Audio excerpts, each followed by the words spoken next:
అందరికీ నమస్కారం. తెలుగు కథామాలికకు స్వాగతం.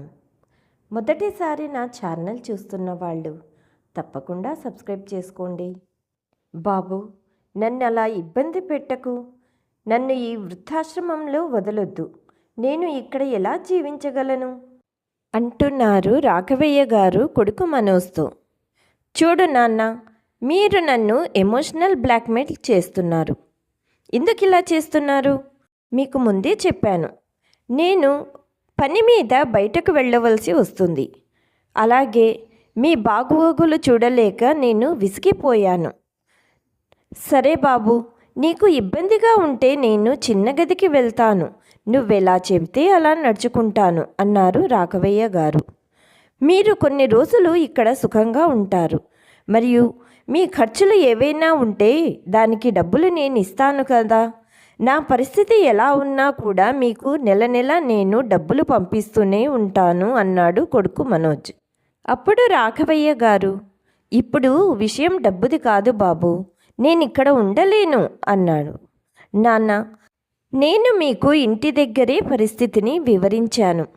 నాకు చాలా ముఖ్యమైన మీటింగ్ ఉంది, వెళ్ళాలి అన్నాడు కోపంగా. కనీసం లోపలి వరకు రావా నన్ను వదలటానికి అన్నాడు తండ్రి బాధతో. నేను కేర్ టేకర్తో మాట్లాడాను. అతను మీకు లోపల అన్ని విషయాలు చెప్తారు.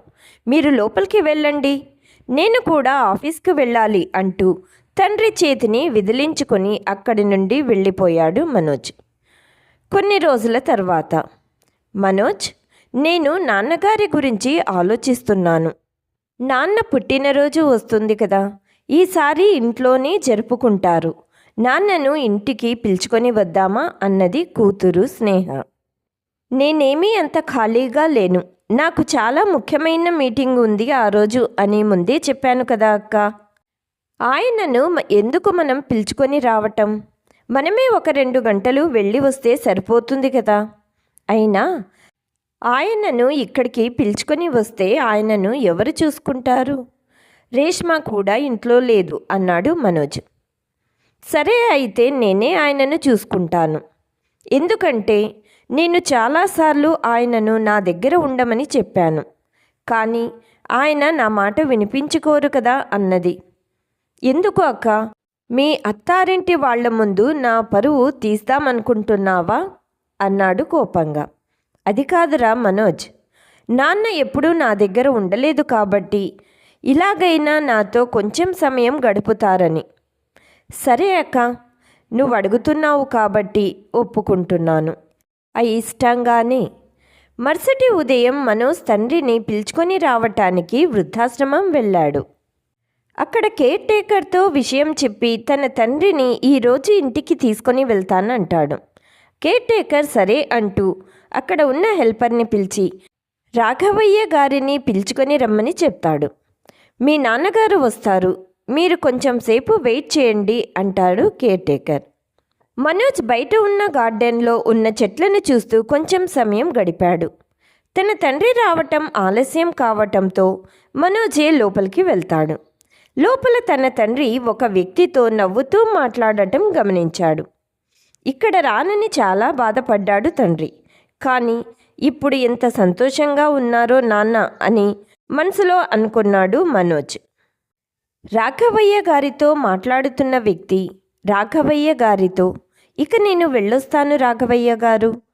ఇంకా మీలాంటి మంచివాళ్ళు ఉన్నారు కాబట్టే ఈ లోకం ప్రశాంతంగా ఉందండి. కానీ మీరు ఈ పరిస్థితుల్లో ఉండి కూడా పేదవాళ్లకు సహాయం చేయాలనుకోవటం చాలా మంచి విషయం. దేవుడు మీకు మంచి చేయాలని నేను కోరుకుంటున్నాను అంటూ నమస్కరించి అక్కడి నుండి బయలుదేరాడు. రాఘవయ్య గారు తన గదిలోకి వెళ్ళిపోయారు. తన తండ్రితో మాట్లాడిన వ్యక్తి దగ్గరకు వెళ్ళి మనోజ్ ఇలా అడుగుతాడు, అంకుల్, మీకు ఆ వ్యక్తి ఎలా పరిచయం అని. అప్పుడు ఆ వ్యక్తి, అయినా నువ్వెవరు ఆయన గురించి అడుగుతున్నావు అన్నాడు. కొంచెం తడబడ్డ మనోజ్, నేనిక్కడ ఆఫీస్ స్టాఫ్ అన్నాడు. అప్పుడు ఆ వ్యక్తి ఇలా చెప్పడం ప్రారంభించాడు, నేను ఒక అనాథాశ్రమం నడుపుతాను. 25 సంవత్సరాల క్రిందట ఆయన మా ఆశ్రమం నుండి ఒక బాబుని తీసుకుని వెళ్ళారు. అప్పటి నుండి కూడా ఆయన తనకు చేతనైన సహాయం మా అనాథాశ్రమానికి చేస్తూ వచ్చారు. విధి చూడండి ఎంత వింత నాటకం ఆడిందో. ఆయన అనాథాశ్రమం నుండి తీసుకుని వచ్చిన కొడుకే ఆయనను ఇప్పుడు వృద్ధాశ్రమంలో వదిలేశాడు అంటూ కళ్ళ నిండా నీళ్లతో అక్కడి నుండి వెళ్ళిపోయాడు. విషయం విన్న మనోజ్కి కాళ్ల కింద భూమి కదిలినట్లనిపించింది. తండ్రి గదికి వెళ్ళి తండ్రి కాళ్ల మీద పడ్డాడు మనోజ్.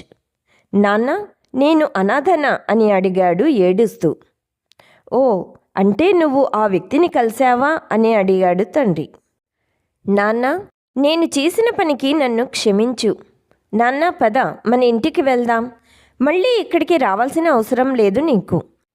నేనిప్పటి నుండి నిన్ను బాగా చూసుకుంటాను అన్నాడు.